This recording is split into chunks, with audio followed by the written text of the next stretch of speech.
Howdy, folks. Taylor here. Just had to record this little preface to the draft episode because this thing was a technical mess. YouTube was buffering for us like crazy the whole time. I accidentally ended the broadcast before we could sign off. My microphone levels just shot way down for no discernible reason. So we really appreciate you all hanging around with us as we digested that first round of the draft, and hopefully next time we try to do something like this, I can engineer a little bit cleaner of an episode for you all. You can find the video of this on YouTube if you're interested. Just search for It's Always Sunny in Chiefs Kingdom, but otherwise, please enjoy the show.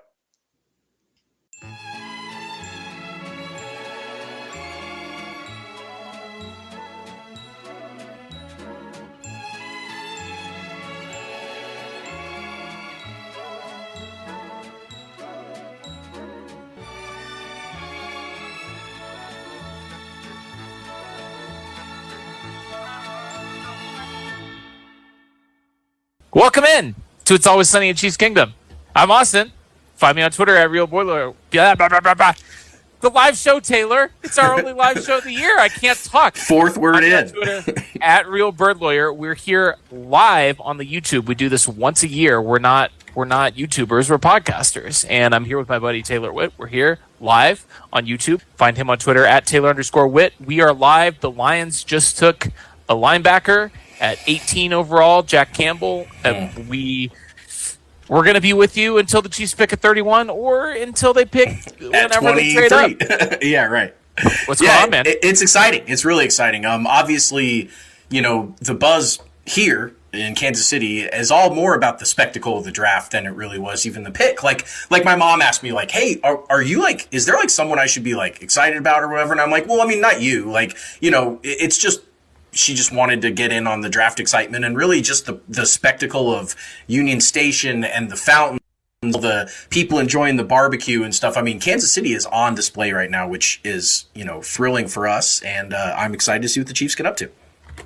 It's going to be crazy. I mean, obviously, the Chiefs are already getting a lot of heat from certain quarters, haters hating and staying mad because the draft opened with Travis Kelce and Patrick Mahomes walking out with the Lombardi Trophy. And, that's the first time we've ever gotten to see that at a draft because, as Roger Goodell pointed out in his opening monologue, this is the first time in the short number of years that the draft has been going on the road that the draft has been in the defending Super Bowl champion city. So, listen, what you thought we were going to not show off the Lombardi Trophy when the draft is in Kansas City at the start of the first round? Come on, get out of here. Shout out to Trash Man, Mr. Fetus, for being live in our chat already. What's up, Birds of War? Kaka! Hope you guys are fired up for this first round. It's been really interesting so far. I've been giving a lot of crap to people online so far that for doing mock drafts. Like, I mean, obviously that's kind of my thing. I'm not really into the mocking. I get wanting to know about the prospects and everything. Like, that's fun. And if you use mock drafts as a way to learn about the players, then like I get it. But like people that were saying like, oh, X had Jahmyr Gibbs mock the Chiefs or whatever, like no one should have ever talked about where guys were being mocked. Like you can, anyway. So already the Texans made the huge move up to number 3. That was a really fun move for them after taking CJ Stroud at 2. Then they go right back with Will Anderson at number 3. So they grab 2 of the first 3 picks there. We should pause there because the fact that they took C.J. Stroud in itself was a tremendous upset. I mean, literally 3 hours ago, you could get him at like plus 800 or something on DraftKings to go second overall. I mean, we've been hearing for a month from everyone in the NFL draft industry. To your point, nobody knows anything because everybody was saying the Texans loved Bryce Young, but they won the last game of the year and they have the second overall pick. You snooze, you lose. They don't like CJ Stroud. They're going to take Will Anderson or they're going to trade down or whatever they're going to do. And then, 30 minutes before they were on the clock, the odds skyrocketed down. He was off the board on MGM. He was off the board on DraftKings. He was off the board on FanDuel. And sure enough, they take CJ Stroud second overall. Then they trade back up the very next pick, third overall, to take a non-quarterback from 12-3, which is insane. Yeah. It just is. The draft started off. Nick Caserio went nuts. Listen, the first overall pick was chalk, but the guy's still 5'10". We are both sturdy men of 6 foot exactly. I mean, we're an inch and a half taller than the new quarterback of the number one overall pick in the NFL Panthers. draft. I mean, and significantly weightier as well. So he's sure. a string bean. I mean, if we're just talking pure mass alone, body mass alone, we could play in the NFL. We could. If Bryce Young could do it, we could tackle him. I mean, we might not be able to do anything. No, we couldn't tackle him. He would destroy us. There's no chance. Shout out Josh Zylstra, Kaka, hey buddy, Williams in the chat. Howdy guys, Devin, OU Sass. Our guys are here to celebrate the draft, so we appreciate all of you for joining. The Bucks are selecting Pittsburgh defensive tackle Kalijah Cansey at number 19, which.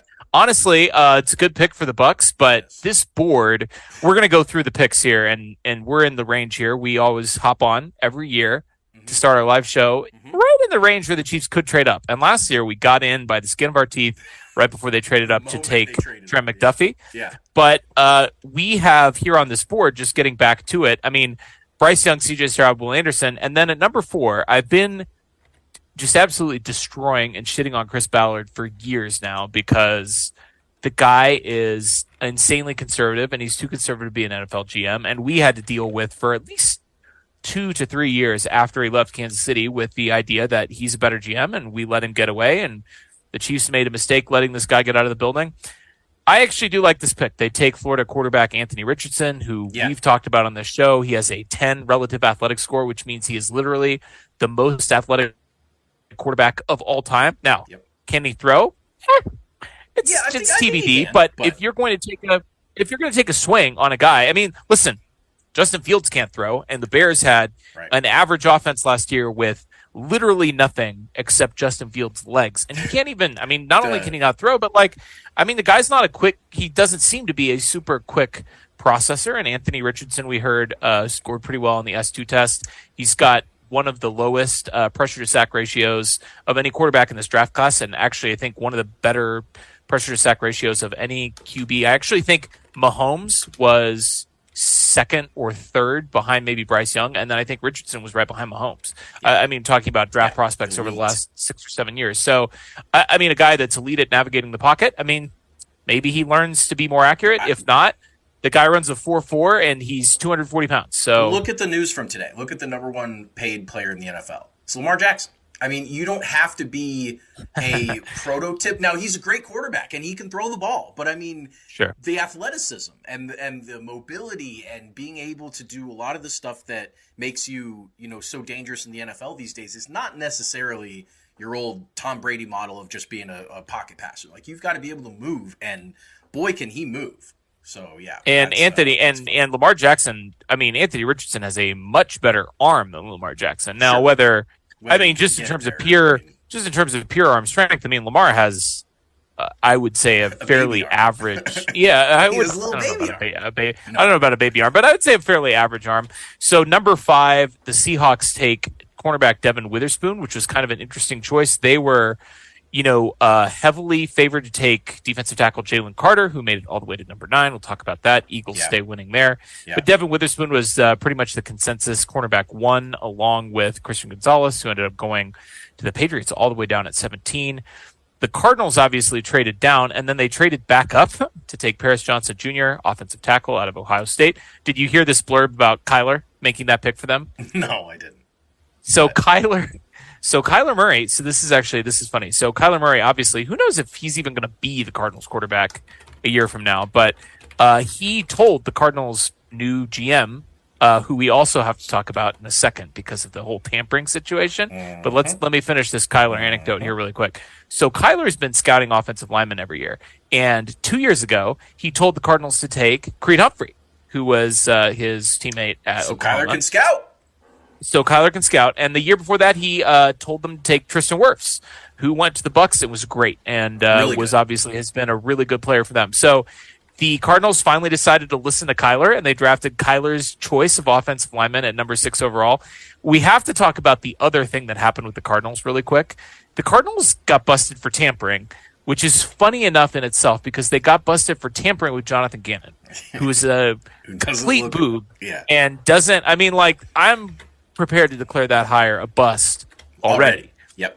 But in addition to that, they got busted for tampering, and then somehow they were permitted to just trade a pick to the Eagles to solve the tampering. Yeah. And the Eagles get a better draft pick for being tampered with. It's preposterous. Not only is it preposterous just on its face of what happened there, but it's also completely not in line with anything that's ever happened in the NFL. I've never seen it. I've never seen it. So the Eagles gave up pick 94 and a 2024 fifth to the Cardinals for pick 66. Now, if you run that through a trade calculator or some type of, if they just did that trade without the tampering, that's a massive win for the Eagles, right?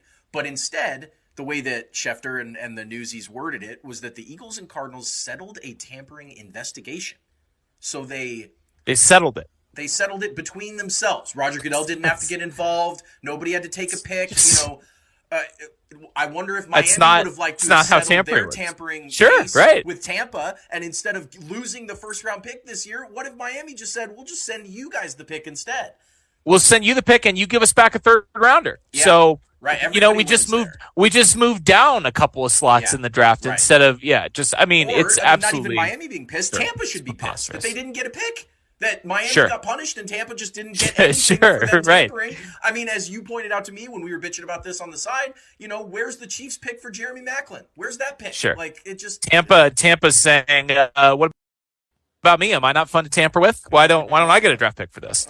Just absolutely silly. So moving on along here, the next pick in the draft we had at number 7, Tyree Wilson going to the Raiders. So a little Texas Tech violence, hopefully in our direction. Obviously, he's a pass rusher from Texas Tech, physical freak, kind of a little bit raw still, but he's a beast of a player. I mean, the Raiders needed everything, so I guess it's reasonable for them to take Tyree Wilson there. I was really worried that they were going to take Jalen Carter, who is sort of a classic old school Raiders pick, except that he's also talented. They like to take guys that have off-field issues, and obviously he was implicated in the racing situation, which I guess, to be fair, would be extremely dicey for the Raiders to do from a PR standpoint, given their recent history. So I guess I can see why they maybe drew the line and taking a guy that was involved in a race that killed a couple of people, a couple of his teammates and staffer at Georgia. But they take Tyree Wilson, and then, man, this draft just keeps getting weirder. At 8, the Falcons took Bijan Robinson, even though Tyler Algier was a 5th-round pick for them and really flashed and was good last year. And they said, nah, it's fine. We'll take a running back in the top 8. And then, of course, that clears the way for the Eagles to just trade up and get Jalen Carter, the best player in the draft in terms of tape, at number 9 overall. I don't know. Sure. I'm glad that we don't play in the same conference as the Eagles because Howie Roseman, go that far. That conference is a joke. Well, okay, that's fair. If we could move if we could move to the NFC, what I mean is I'm glad they're not in the AFC. Yes. It's fine. Yes. It's fine that it would be great if we could move to the NFC because obviously those guys are. Yeah, you said I'm glad I don't play in the same conference as the Eagles, and I'm like, yeah. But yes. What I mean is I'm glad they don't play in our conference. Is what I mean by that. But yeah, I mean just a wild top 9, and then the Bears rounding it out at 10, taking a tackle, Darnell Wright. We had a couple of offensive linemen go back-to-back there, Darnell Wright and Peter Skoronski for the Titans, who were apparently trying to trade up to 3 and leap the Colts, presumably to take C.J. Stroud, because then they didn't end up doing it because the Texans took Stroud 2nd overall. But really the first, really holy shit pick here was by our Lions at number 12. Yes. Yeah. The Lions, what are they doing? The Lions are nuts. They decided, we're just going to, even though things were really exciting for us last year, Seahawks get Jackson Smith-Njigba.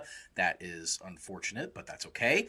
But yeah, the Lions. First wide receiver off the board at number 20. First wide receiver off the board. So Quentin Johnson's still available. Still a good board for the Chiefs, for sure. But that's Safe Flowers still available. And I don't think that JSN was ever, I don't think anybody ever dreamed that he would be picked. To be honest with you, it's great that he goes off the board here because you know who's picking next? The Chargers, which means the Chargers will not get Jackson Smith-Njigba. So if we're not going to get him, at least he's not going to go to the Chargers. But it's a little bit of a bummer. This is still a great board for the Chiefs the way this has been shaping up. Jahmyr Gibbs was the pick at 12. I don't think I actually read that off. And I mean it's Number one, it's crazy. We had 2 running backs go in the top 12. Did you look up the last time that happened? Did you tell me that in the 2018 was chat? the last time one running back went in the top 20. Was 2018, and we had 2 in the top 12. And we had 2 in the top 12. Yeah. And not only that, but I mean, 2 going before the first wide receiver, the first pass catcher. Yes. Didn't go off the board until 22 running backs going off. I mean, it's crazy. And what's especially crazy about it is the Lions had DeAndre Swift. They signed the guy from the Bears, David Montgomery, as a running back. I mean, like, they have a really good offensive line. So it's like they have a good running game.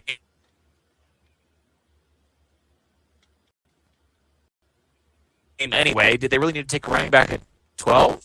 It seemed pretty chalk. Goes to the Packers, a solid player who's projected to go, kind of in this middle of the first round. And then Broderick Jones, the offensive tackle from Georgia, who a lot of people really like, guy who's still a little bit raw, but has a ton of physical ability. The Steelers traded up with the Patriots to get him.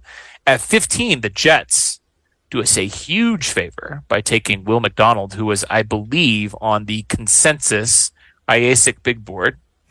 The reaching's been it's been pretty shocking. It's definitely a couple of these. I mean, especially the Lions, which we'll get to in a little bit. But yeah, it's been wild. Yeah, it's been crazy. So the Patriots then do circle back around and get Christian Gonzalez, who obviously was cornerback 1 or cornerback 2 on most people's boards. This would annoy the hell out of me if the Patriots were relevant. If they had Tom Brady anymore.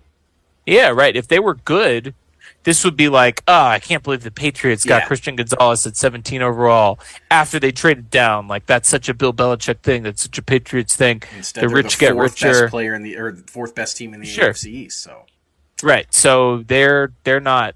I mean, who cares really? I mean, it's a bummer that obviously that he fell that far. But the thing is, you want good players. If they're not going to be on your team, you want them to be on a team that doesn't compete with you, that's not a competitor to you. So, I'd rather Christian Gonzalez go to the Patriots than go to the Chargers or the Bengals or the Bills or the Jets or, really pretty much 10 other teams in the AFC before the Patriots. That would scare me more. I mean, just pick, like you said, every other team in the AFC East. Every team in the AFC North and every team in the AFC West. I mean, really, the Patriots are like the least. They're ahead of the AFC South, and that's it. And really, like they're not ahead of the Jags. Yeah, no, right. Yeah, right. I mean, the AFC South just picked up 2 franchise quarterbacks in the top 4 picks of this draft, and I don't think it's going to be a stretch at all to think that the Patriots are going to be like 14th in the AFC out of 16 teams. I mean, when you don't have a quarterback in this conference, you are cooked.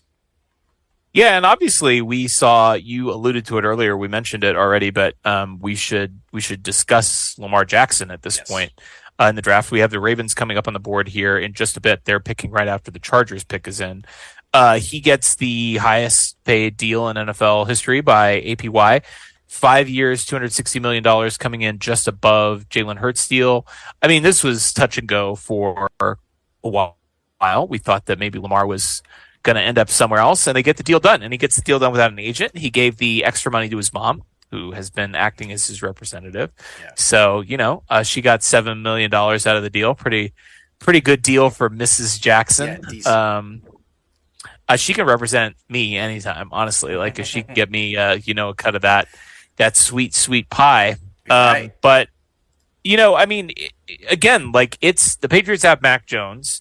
I mean, honestly, like this class, we should talk about the guys that came into the AFC, the quarterbacks. We have CJ Stroud to the Texans, and we have Anthony Richardson to the Colts. And, Stroud was a guy that, early on in the process, I feel like people were projecting him. I mean, when the Panthers moved up, it seemed like Stroud was maybe going to be the guy, prototypical size. Certainly. Obviously, he has an extensive track record starting at Ohio State.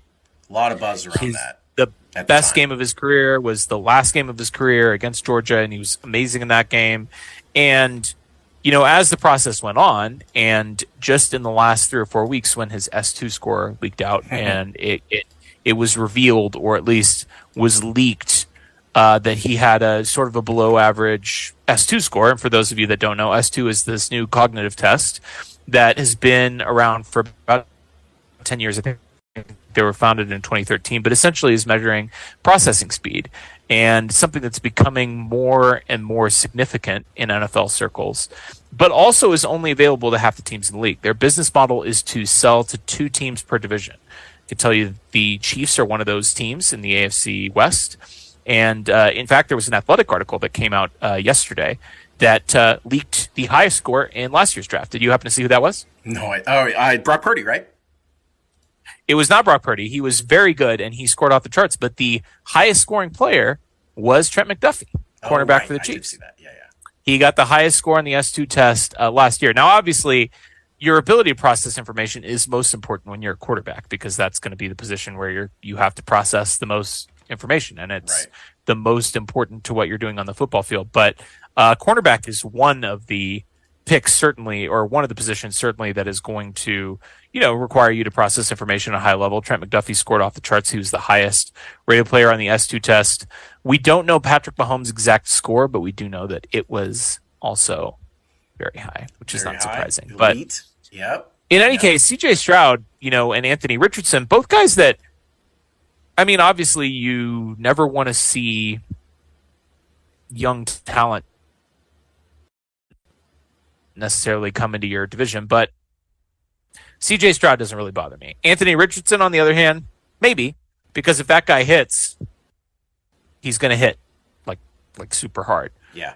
But again, the Patriots, we don't have to worry about the Patriots. We don't have to worry about, even we were talking about Lamar. Even Lamar, do we feel any differently about the Ravens now that Lamar's back there? Are we worried about the Ravens? I don't think we don't feel any differently about them. I think that's a good way of putting it. They were annoying at times when they were good, but they fell apart a couple years ago. There was Chargers pick Johnson. Is in Quentin Johnston, pick number 21. That is a wide receiver, a big guy. Good for them, I guess. We should talk about the Chargers.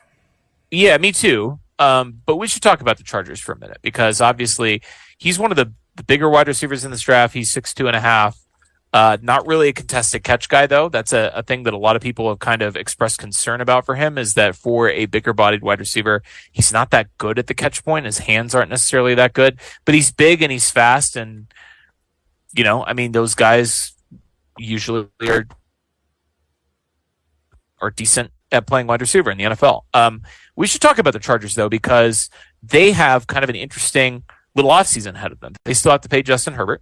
And unlike Lamar Jackson, who's won an MVP, unlike Jalen Hurts and Joe Burrow, who have gone to and lost a Super Bowl, Justin Herbert hasn't done any of those things. His career highlight was losing a playoff game in which he had a 27-0 lead to the Jacksonville Jaguars. That's not a good highlight. No, it's not.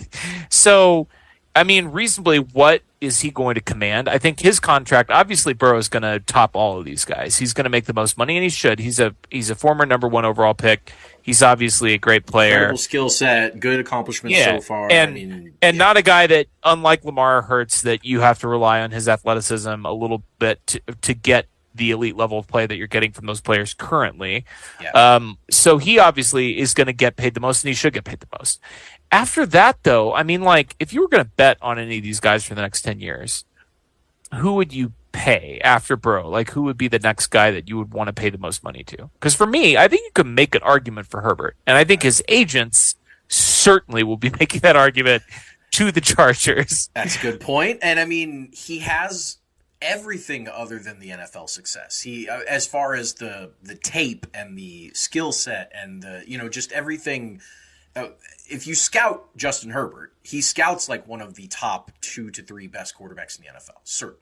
He checks every box except for winning. And really, QB wins. We talk about how that's not really a thing, but it kind of is a thing. And he, for the longest time until week 16 or 17, whatever it was this year, had an under 500 career record through a couple years. So, it's not that he just had some bad playoff losses or whatever. Like Lamar, for example, hasn't won much in the playoffs, but has been a unbelievable regular season. I mean, he won a unanimous MVP award, and which is more impressive than winning a Super Bowl or a playoff game. And had a 14-2 record that year, and like really, wins games. Like Lamar wins. Yeah. He sure.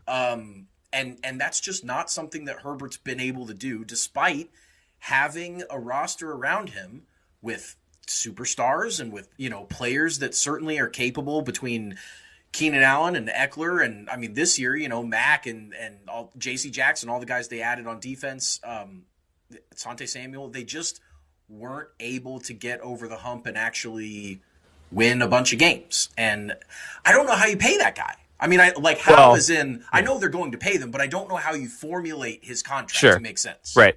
Well, and we can't forget that Dean Spanos is one of the cheapest owners in the NFL. And, traditionally, they haven't liked to necessarily pay up for superstars. The same can be said for the Bengals. Obviously, both of those franchises are in a position where they can and will have to pay Burrow and Herbert. But those negotiations could get contentious. They could get ugly. Just to circle back to this draft pick, I mean, this is part of the whole Chargers thing. It's wrapped up in everything that we're kind of talking about here, which is that they didn't win when they had the opportunity to win. When they had the roster and they had the cheap elite quarterback, they couldn't win a playoff game with it. Mm-hmm. And now, they had to restructure half the team just to get under the cap and field a competitive roster this year.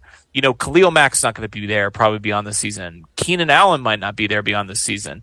Mike Williams is a good player, but he's getting up there in age. I think he's already 28, going to be turning 29 here shortly. So, I mean, to be frank, they need another wide receiver in there because they're not going to have those guys probably, Keenan Allen, Mike Williams. I mean, probably both of those guys are going to be gone in the next 2 years. I think they need it on next year because the way they restructured their contract, both of those guys are going to be getting over $30 million next year unless they cut them. So, both of them. And I mean, that's untenable. That's especially not if they're trying to pay Justin Herbert. And I mean, that's one of the reasons that they've had to, field the Eckler trade calls and why Eckler wants out of there. Because if they were a team that could afford to pay Austin Eckler, they would have already, obviously. And I think the Chargers, if the exact same team makeup was just slotted in a time period where Patrick Mahomes didn't exist, I think things would look a lot different for them. I think that they could have, in an alternate universe, won a lot of games with just the players that they have right now, but they didn't. And when they didn't do that, now they're at the point where, they're trying to get this guy a mega deal, and I just don't know how they're planning on being competitive once they do that, because unless your name's Patrick Mahomes, you're not winning a Super Bowl on a mega deal. That's just not, it's never happened before, and unless you're Patrick Mahomes, it probably won't ever happen again. So it's I mentioned situation. I was thinking about that this morning, and I tweeted that this morning. We don't talk enough about how Patrick Mahomes was the highest paid quarterback to ever win the Super Bowl, and he did it by beating 3 elite rookie quarterback contracts in a row. 3 elite quarterbacks on rookie deals in a row to win the Super Bowl as the highest paid quarterback ever. Yep. I mean, how do you compete with that? 2 guys that were picked 1 overall that were still in their rookie deals. You cannot do it. Well, and not only Zay Flowers, Ravens. That's 3 son in a of a row. bitch. I mean, yeah. Well, that sucks. That's the 3 guys. This is still a good board for the Chiefs, but it's not looking like a good board if they want a wide receiver. Maybe Jordan Addison. He would be the next guy on my list that I would be interested in. He probably is. I don't know. The Vikings, they better be taking Will Levis. I can't believe Will Levis is still on the board. Just given what we had heard about Will Levis. I mean, 2 days ago on Reddit, as I'm sure you know, there was a rumor that Will Levis was going to be going first overall. Someone told your friend. Yeah. He told someone. Friend of a friend. What was crazy about that to me was the effect that it did seem to have on the sports books, which was betting markets, wild. A completely unverified Reddit rumor sent shockwaves through the whole league. He was at one point, 2 days ago was a minus 600 to go second overall. And I guess it's just proof that we don't know. And Vegas doesn't know. Nobody knows. It's literally Vegas is setting those, reacting to the money coming in, and obviously they just had to react to people betting on an unverified rumor that they saw on Levis or on Reddit. And all those people lost their money. So, this is why you shouldn't sports bet. And the other thing that Vegas does is they try and make everything zero. So, like, if they get a lot of money on one side, then they move stuff to where the next couple bets coming in are going to go on the other side. So, I mean, sometimes when Vegas reacts to something, it's not because they think it's going to happen. It's because the public has already reacted to it and pushed the line one way, and Vegas is just trying to cover their ass and push it back the other way. So, pretty bummed about Zay Flowers there. That's definitely a guy that, he worked out with Mahomes down in Texas. A lot of pre-draft interviews with him where, he was just giddy about he was laughing about, like, I got Patrick Mahomes in my phone. Like people were asking him, like, what was that like? And he's like, I got the league MVP that I can just text. Like, he said, that was crazy. Right. And then someone said, how would it feel to play for the Chiefs? And he goes, how do you think it'd feel to play for the Chiefs? And laugh. Like, he was in. I mean, but when you win the Super Bowl and you draft at the end of the first round, like, shit like this is going to happen. You're going to get guys that go. It is what it is. Yeah, it is. It is what it is.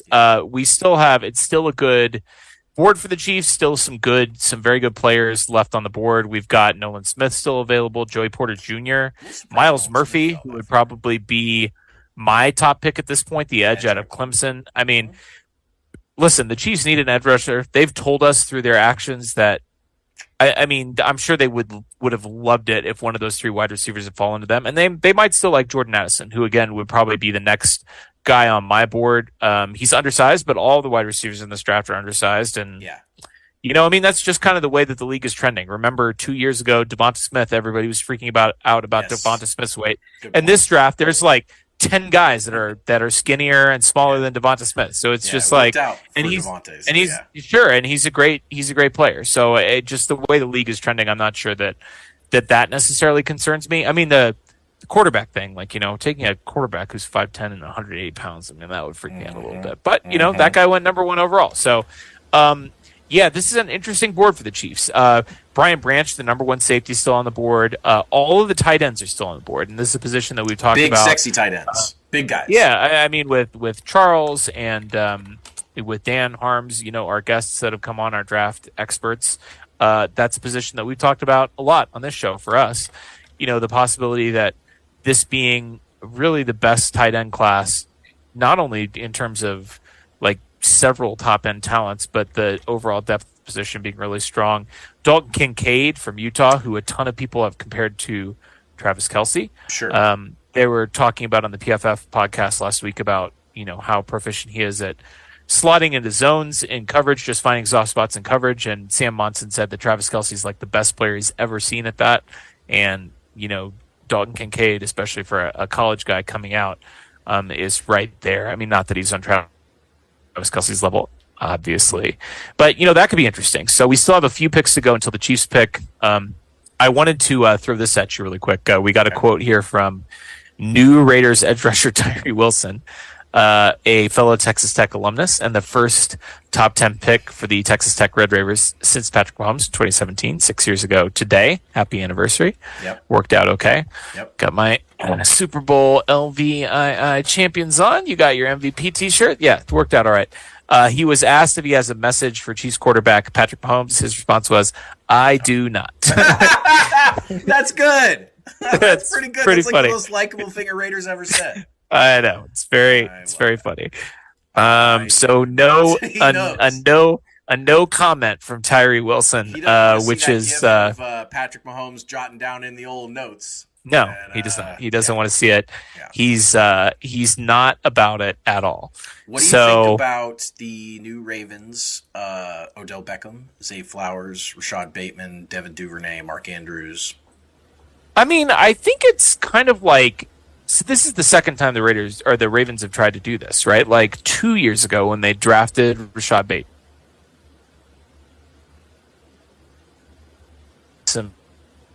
Some wide receivers, and it didn't work. They had, Hollywood and Bateman 2 years ago together, and it was like, we're going to run the spread, we're going to pass more, like we're going to force Greg Roman to redo his offense so it's not just Lamar running the ball and whatever, and we're going to run a passing attack and we're going to pass the ball more. And that worked for like 4 weeks or whatever at the start of the 2020 season, I guess it was, or 2021, anyway. Bleeds together. I mean, like, it didn't really work, and I guess they're going back to the well, and they're gonna. I mean, they do have Todd Monken in as their offensive coordinator now, who is very much a thrower of the football offensive coordinator, whereas Greg Roman, obviously, I mean, he worked with Kaepernick, he worked with Lamar, a fan of running the football. Yeah. I mean, obviously, Lamar is always going to contribute with his legs, but that is kind of interesting just in terms of, I mean, they went from having a league worst wide receiver core to now having Odell and obviously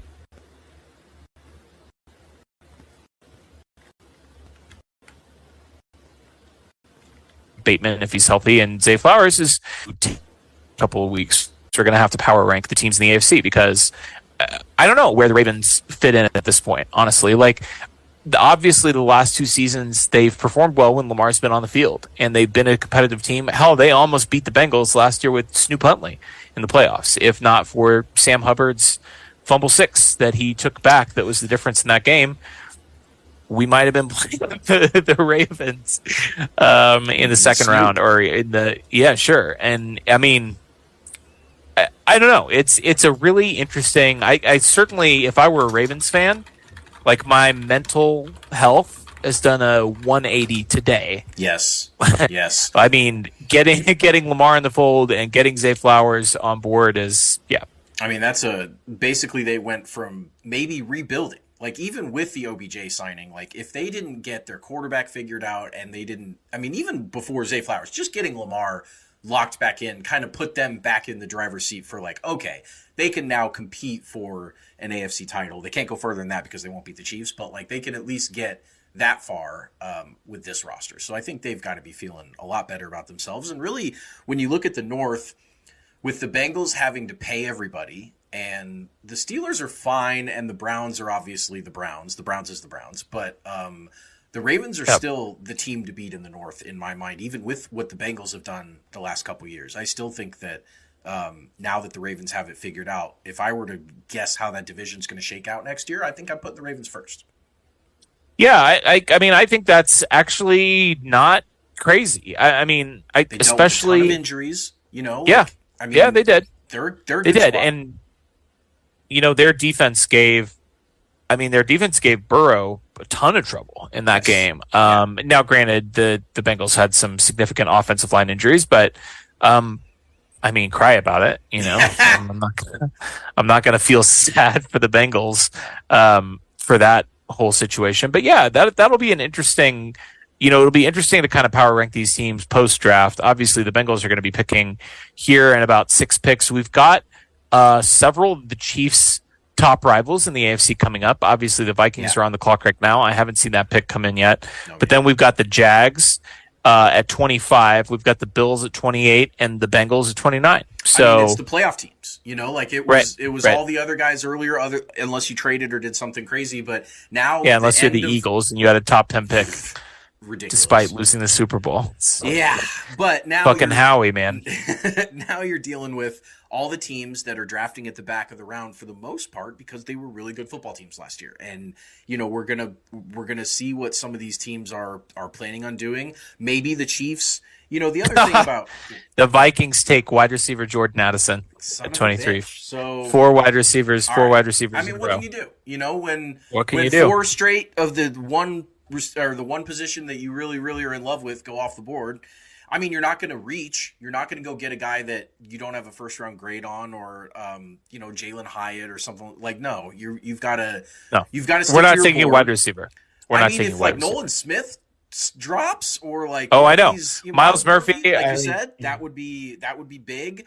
Go get one of the tight ends. I mean, Dalton Kincaid, honestly, you could make an argument for Dalton Kincaid being the best pass catcher in this draft, even though he's a tight end. He's not going to block. I mean, if any team knows the value of a pass catching tight end, I mean, like, you don't need him to be prototypes. You don't need him to be now. Could you play Dalton Kincaid and Travis Kelce in the same offense when neither of them really block? I mean, you probably could. Andy Reid could figure it out, but it certainly would be. They've been doing fine with the multiple tight ends and doing all the different. I mean, they're versatile. The one thing you know about Andy Reid is he's going to call plays for his players, not the other way around. Not make his players run his plays. Like, he's going to put his players in the position to succeed. And, you know, I think, Jags immediately, Anton Harrison off the board. So, he was kind of a guy that I think he was probably the last tackle that was reasonably in, you know, this tier that I would have been interested in the Chiefs taking out of Oklahoma, a good player and a really good pass blocker.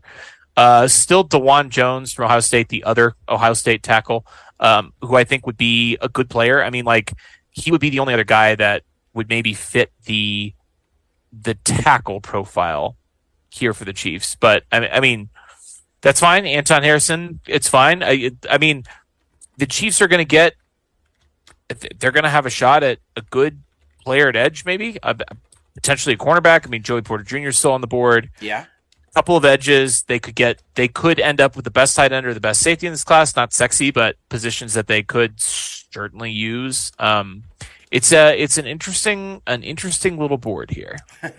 It certainly is. There are guys that Felix Anudike-Uzomah, BJ Ojulari, they're names that before the draft started, if you had said this is going to be the Chiefs' first round pick, I think a lot of people would have been pretty pleased with. You know, a lot of those guys are still on the board. Now, and don't forget the Chiefs could still trade up. They could trade, which I don't know. First round, I don't know if they'd trade back, but they.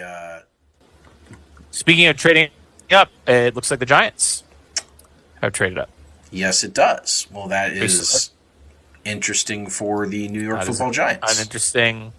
It's interesting that this is now the second trade up that we've had in this draft where a team has gone up one pick. Now the Giants, who did they trade with?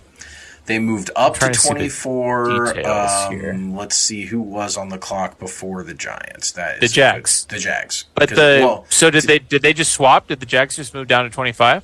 Oh, yeah. I guess I don't have the original board. Giants in front of me, just traded. Right. The Giants just traded pick 25 and 160 for pick 24.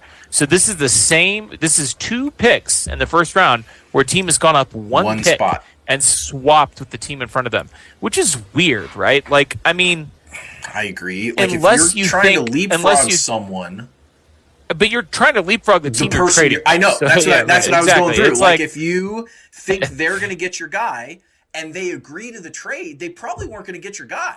Like, if you say, hey, do you want to trade? And they go, yeah, you should be like, well, then I'm good. Like, if you do want to trade, then go ahead and pick. But, like, I don't know. Yeah. The NFL teams, GMs, I don't really get how they value certain stuff. But Giants gave up 25, 160, and 240 to go up one spot. So it's like we gave up two picks, and granted, you know, a mid and a late round pick, but like, to go up one spot on the off chance that they were going to take the player that you were going to take. I don't know. It's a strange choice. And obviously there's partly like an opportunity cost there because they could have traded out of that pick to somebody else and that other team could have moved up and leapfrogged the Giants for the player that the Giants wanted. They were rumored to be hot after a wide receiver, and obviously they just watched 4 wide receivers go in a row, as the Chiefs did as well. So it's going to be interesting to see what they could do here. They have selected Banks. They selected Banks. Banks. Okay. Interesting. Deontay Banks, cornerback out of Maryland. Yeah. Okay. Interesting. Yeah. I mean, he's a good player.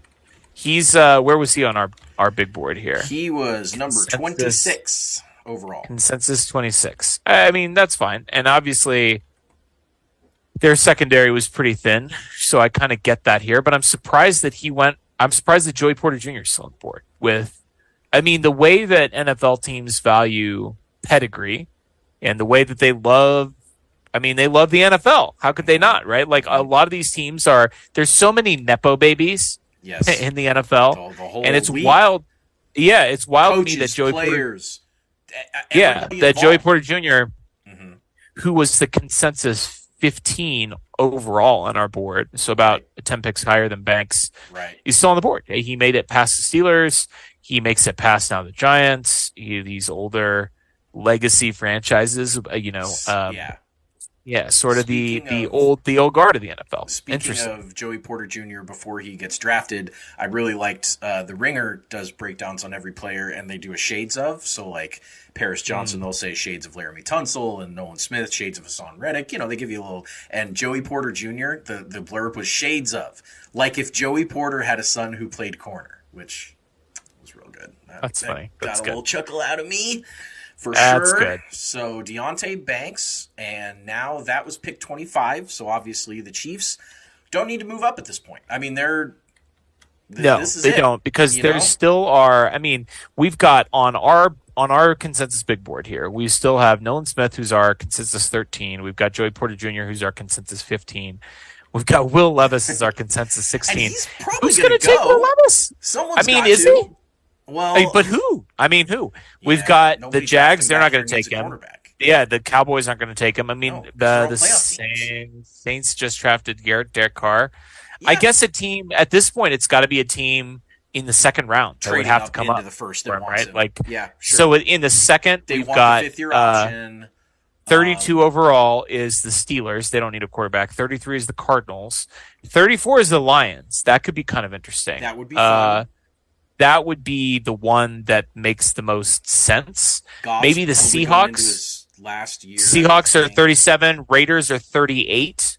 So kind of Lions, Seahawks, Raiders would maybe be the teams that could potentially move back up. Titans at 41. They could maybe move up. We know they and we know that but they obviously didn't want Levis, because if they wanted Levis, they could have moved up to 3 and taken Levis, or they could have taken him. They could have taken him when they were on the board at 11. I mean, any of these teams that have already picked could have taken him, but they Lamar Jackson was the Ravens' second pick in the first round the year they took him, behind that old ass tight end that they took. I can't remember his name. Who was it? Good point. He was their first. It was not Mark. It was not Mark Andrews, who was also I think taken in that same draft. It was. It was some like 25-year-old tight end, and I can't remember his name off the top of my head because he wasn't good. Dennis Pitta. Anyway, jeez, that's. Todd Heap? I mean, no, I don't think it was Dennis Pitta. I think it was Dennis Pitta. Why don't you look this up while I continue to speak Isaiah about Likely? what's going on? No, because Likely's that was more recently, and he wasn't a first round pick. So we've got, trade. Bills are trading up. They are on the clock. Well, who's that going to be? Interesting. Joey Porter, they're only going up a couple of picks, so that would make sense. I mean, obviously after last year, they wanted the quarterback in the first round. I mean, I would guess they're going defense here either way. I would guess Nolan that Smith. too, given the run on wide receivers, they're probably not interested in taking wide receiver. We should mention, by the way, also we haven't brought his name up on this live podcast yet this evening, because live podcasting is hard. We don't really have anything scripted. We're just making it all up on the fly. But Nuke Hopkins, DeAndre Hopkins, the Cardinals came out and said, their GM, Monty Ossenfort, came out and said that they expect him to be on the team. They're trying to move forward with him as a Cardinal. He doesn't expect him to be traded before the end of the draft. Now, that doesn't necessarily mean anything, but I mean, he's still out there, is all I'm saying. So, I mean, the fact that 4 wide receivers just went off the board in a row doesn't mean that the Chiefs can't potentially make a push still for Nuke Hopkins. I mean, if you think about it from the Cardinals' perspective, if they didn't like the trade offers pre-draft, if they didn't think that they were getting value or whatever the case may be, they could have said, okay, that's fine. We'll wait on it. And if one of you guys that wanted Nuke now doesn't get a wide receiver that you want, like, you'll come back and your price is going to be a little bit better than it was pre-draft. So, I mean, they might be playing a little hardball. Hard to say. The Jags got a 4th rounder from the Bills to swap 25 and 27 with the Bills. It's interesting how many short traded ups we've had in this draft. I mean, 1 and 2 so far. We've seen a lot of, I mean, and it's interesting. It's fascinating because this obviously is a draft where there doesn't seem to have been a lot of consensus about which players are actually good. You know, we've heard a lot of people say, and it seems like people say this everywhere, but we've only got 15 guys with first round grades this year, and obviously there's 31 players that are going to be picked in the first round. It's interesting because, the Bills board probably looks completely different from the Jags board and probably different from the Chiefs board. So it just is interesting to see what they're going to do here. I would love it if the Bills would take, I don't know. Just let them take wide receiver. Let them take wide. Yeah, sure, right. Let them take wide receiver 5. Let them take running back 3 here. But they're Jalen Hyatt would be fine, right? They're probably going to take. They're probably going to take a defensive player here. What if they Dalton Kincaid? What if they took Dalton Kincaid? What if they? Oh no! I was about to say, what if they took Kincaid? Ooh. Mm-hmm. Well, I don't love that. I mean, let's hope that he's not Travis Kelce because like that's not even really about like who I want. That's his number one comp. Yeah, well, if you can't beat it's Travis Kelce. That's what everybody compares Dalton Kincaid to, which doesn't mean that he's going to be Travis Kelce, obviously. But he plays like him, and they've been nobody's Travis Kelce. No, of course not. But good on Buffalo. They're that's that's a good. Do. That's a good solid pick. It's interesting. It's interesting. And I mean, like I said, might be the best pass catcher in this draft, and they needed one. So. 4 wide receivers come off the board. They zigged. Shout out some of our commenters. We still got our guys OU Sass, Wesley Williams, and Trashman in here. We've also got Jim Wood, and earlier I saw caught another name in the chat room. I think that's been it so far. So I appreciate you guys for hanging out with us. It's been a little, I guess, spotty YouTube. It's been some buffering and stuff, so appreciate you hanging out. Yeah, just on your end. You've cut out a couple of little man. Well, I mean, when it buffers, you cut out for me and I cut out for you. That's how I got you. But that's how buffering works. Whatever. That's how it goes. But yeah, it's been this has been a really disappointing, in my opinion, last like 5 picks or so. I mean, the 4 wide receivers. Since we logged on, maybe we should log off. Well, I mean, the 20 is where, you're right. Yeah, so 18 and 19 was Jack Campbell and Kalijah Cansey, which meant nothing. But then starting at 20, it's been pretty rough. Yeah. But we still have got, I mean, there's still are a lot of good players here, especially if, it might be interesting to see if there was a little run on tight ends now. Because while I certainly would not be opposed to the Chiefs taking a tight end, Travis Kelce's not getting any younger. I also wouldn't necessarily be opposed to there being a little miniature run on tight ends, which would push, obviously, Smith, Porter, Miles Murphy, Brian Branch down the board. I mean, I think Michael Mayer and Darnell Washington going before the Chiefs pick. Like, if those 2 guys go, that would be a pretty helpful run for the Chiefs if they're not. Probably need to be prepared for the Chiefs to take an unsexy player because not all the sexy players. I mean, Nolan Smith and Joey Porter Jr. and Miles Murphy and even Michael Mayer, who's probably the best overall tight end in this class. Not quite as polished as Kincaid as a pass catcher, but can actually block. How do you feel about Rasee? I think I would like Rasee. I mean, I think like getting another interior pass rusher to pair with Chris, I think it would be formidable. I mean, like, I think what we've seen with Chris is, like, obviously he's coming off, in my opinion, his best season, which is a high bar for him. But I think, like, what we saw this year is interior pressure for the Chiefs unlocks a lot of things on the edge. And last year when they lost to the Bengals, Chris was still amazing, but he wasn't quite as amazing as he was this past season, and the Chiefs also didn't have the bodies on the edge. I mean, Frank Clark, and obviously then having Carlos Dunlap in there, having George Karlaftis in there, just having more bodies on the edge. I mean, like, they don't have to be great players. Now, if they get a great player, like if they get a Miles Murphy or a Nolan Smith here, it's not going to hurt. It's not going to hurt to have more edge talent, right?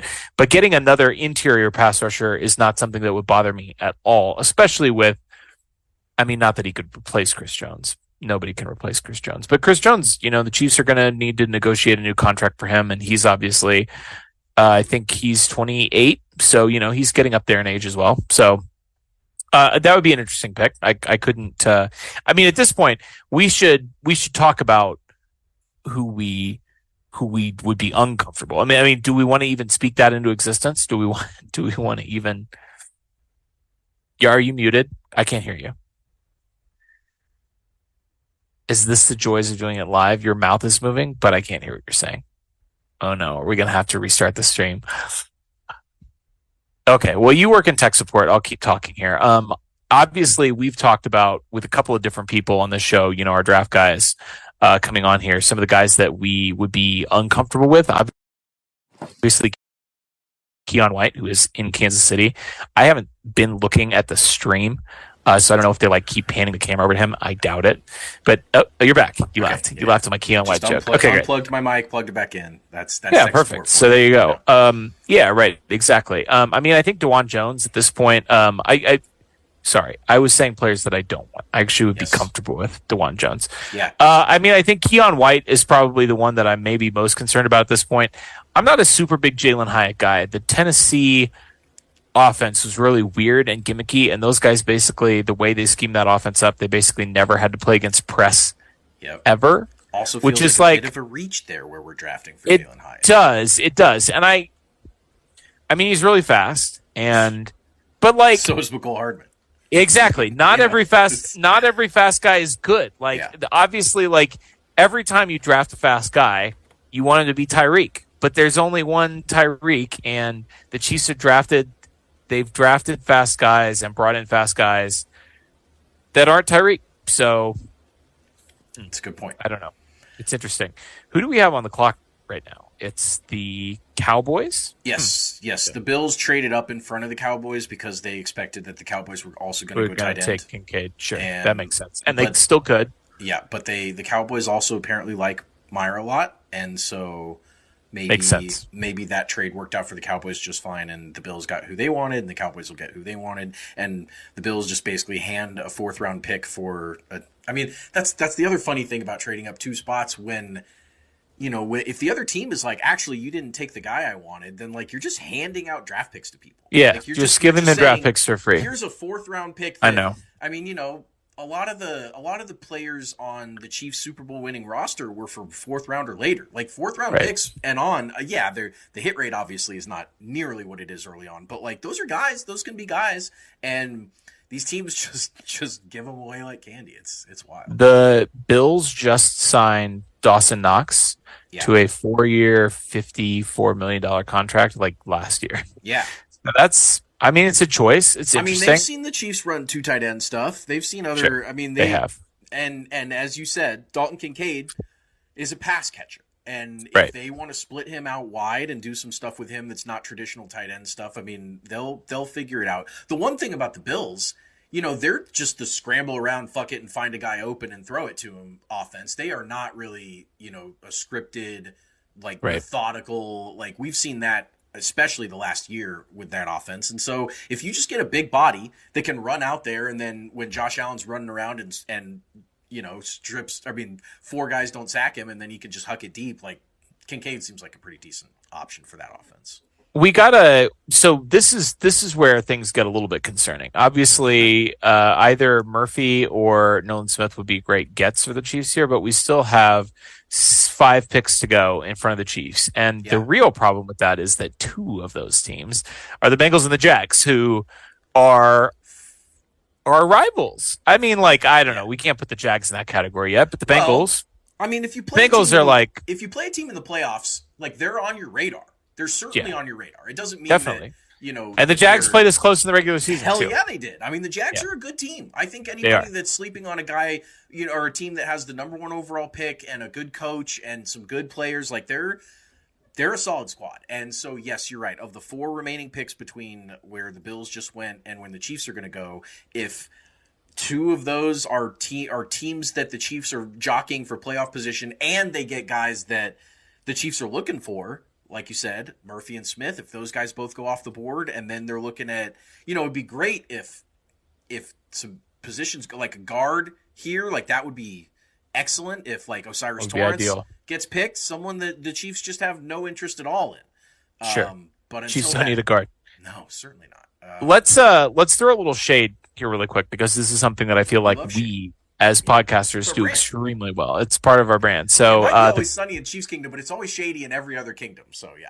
We're always putting shade on the other kingdoms. So we're the only kingdom, in fact. It's always countries and nations and stupid shit like that. The Cleveland Browns 2 minutes ago, and this is by far the least cringy thing that they've tweeted this evening.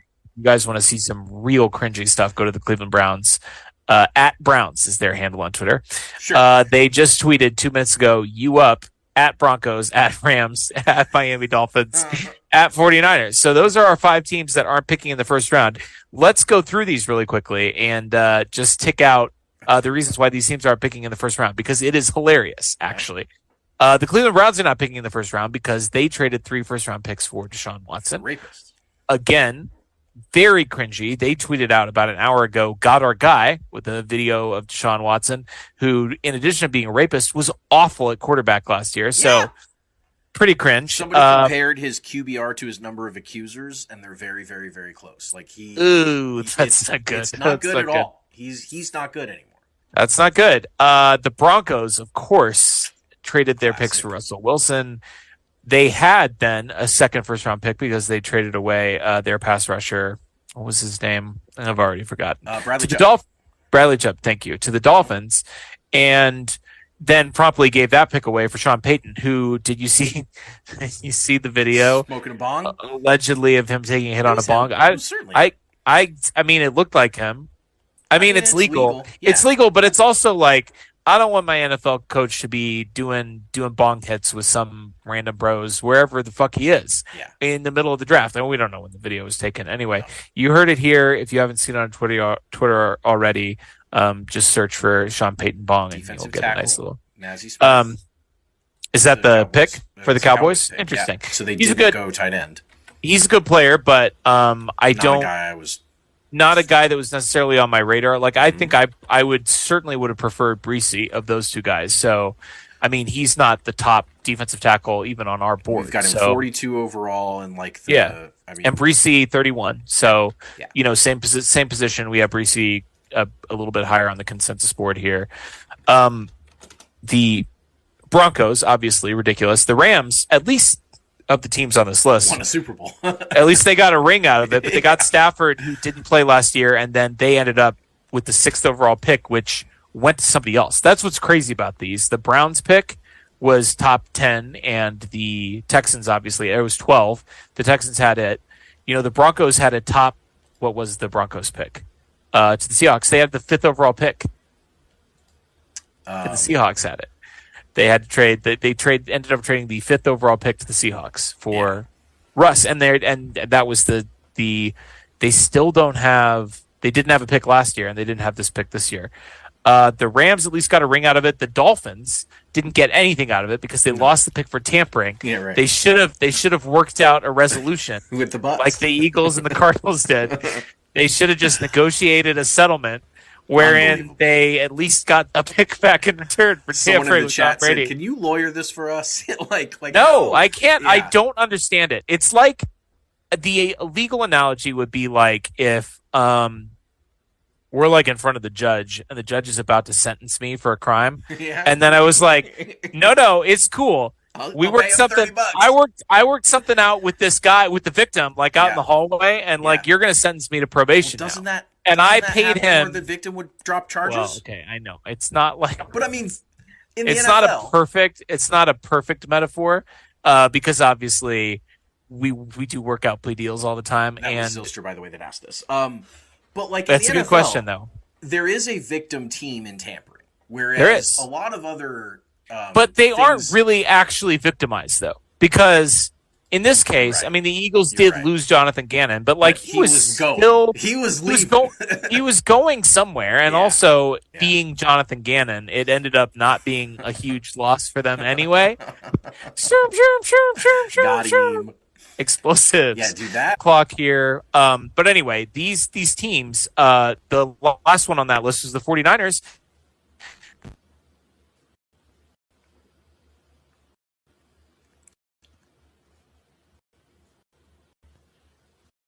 Effectively trying to trade so that they can start. It's fine. Don't get me wrong. Like, he's okay. And he was undefeated in the regular season. And the only game he lost was the game where he blew out his elbow against the Super Bowl losing NFC champion Philadelphia Eagles. But like, the guy was literally the last pick of the draft, and you traded 3 first-round picks to get this other guy that you benched for the last pick in the draft. That's problematic. That's a problematic use of resources. All of these teams are, at least they were in the NFC Championship game. I mean, it's not like they're a bad team by any means. They've got a great roster, but like, yikes. Well, big swing and a miss there.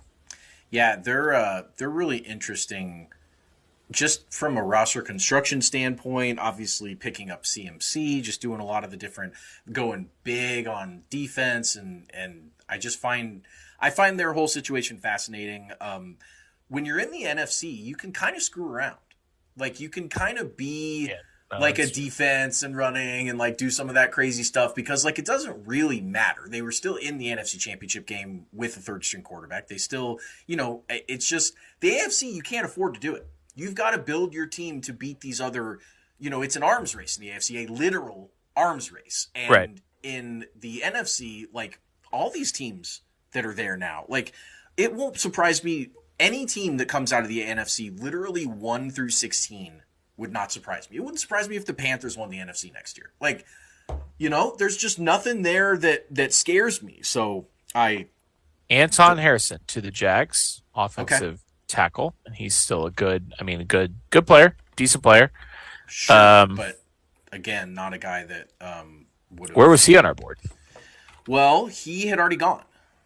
Oh, what? Yeah, I think you're reading old news. That was the Jags pick at 24 when they traded with the Giants. So, yeah, he was the Oklahoma tackle that went at 24. So after Dallas goes at 27, why does my okay? What board are you looking at? I was looking at Twitter, but then now I'm looking at Deontay Banks was the Giants pick. They traded up and took Banks, the corner. So I guess Anton Harrison was still on the board. I think you might have prematurely crossed him off of our. You might have prematurely crossed him off of our big board. I see tweets that say he went. Oh, that's really interesting. Huh? That the Jags picked him, but picked him at 24. So there must have been a leak that the Jags wanted him or were going to pick him. Interesting. Or whatever, yeah, sure. But it didn't. Well, they got him. They traded down twice, and they got their guy. That that's makes what they more wanted. sense, because that trade was really weird, because now it makes sense that they were trading 28 and 24 instead of 25 and 24. 25 and 24 really wasn't tracking with me on that. Gotcha. One, so. Well, they get Anton Harrison. Good player, good pass blocker. I mean, he was, again, we already talked about him because we thought that he went off the board earlier, but probably the last offensive tackle that I would have considered to kind of be in that first round group that would have been, acceptable to me. I'm starting to get a little bit worried that we might not pick tonight. Like I'm trade back. I'm wondering if we might trade back, because I do think I would be stunned if a team doesn't come up to get Will Levis. Like, we heard for weeks and weeks. Now, he wasn't great last year, but we had so many people telling us that NFL teams like Will Levis more than the general public does, and they really like his tape from 2 years ago, and they love how he's played in a pro-style offense, and he scored really high on the S2 test, and he's got this huge arm. I would be stunned if he did not go in the first round, and we only have 4 picks left in the first round at this point. We got the Bengals, the Saints, the Eagles, and the Chiefs. And think about the 5th round option comes into play so much more often with quarterbacks than it does any other. And Hendon Hooker was also a guy that was mentioned as a possible first round pick. And we've only got 4. We've only got 4 picks left. Exactly. And so when you want to lock in a first round quarterback, that 5th year option is a big chip on that in that contract. And so I do think there will be a couple people that are going to talk to both the Eagles at 30 and the Chiefs at 31 about what's it worth you guys to not pick a guy in the first round. Now, you've got the whole 100,000 people down at Union Station right now ready to celebrate a first round selection for the Chiefs. I know that shouldn't matter. I do think someone in the front office, whether that's Brett Veach or Clark Hunt or someone, at least is going to sit there and go, can we do that with that crowd out there? Can we trade away the pick? But, those people should understand that this is a business, and that was always going to be a possibility when you went downtown, that the Chiefs were never going to pick in the first round. And those people are going to get a Fall Out Boy concert as soon as the draft is over. So, is that supposed to help? It's Fall Out Boy. I think tomorrow it's Motley Crue, and Saturday it's somebody else. Yeah, was it Tech Nine Saturday, or I forget? I think Tech Nine was not. He's showing up, but I think he's going to be at the Kelsey Music Festival. You're right. We haven't even talked, by the way, about the New Heights live show and what an absolute trip that was.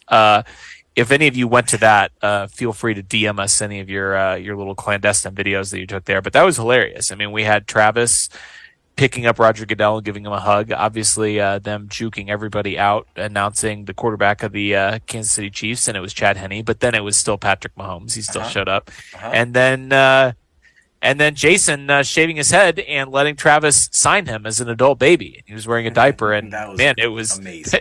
Extreme. I mean, it just was.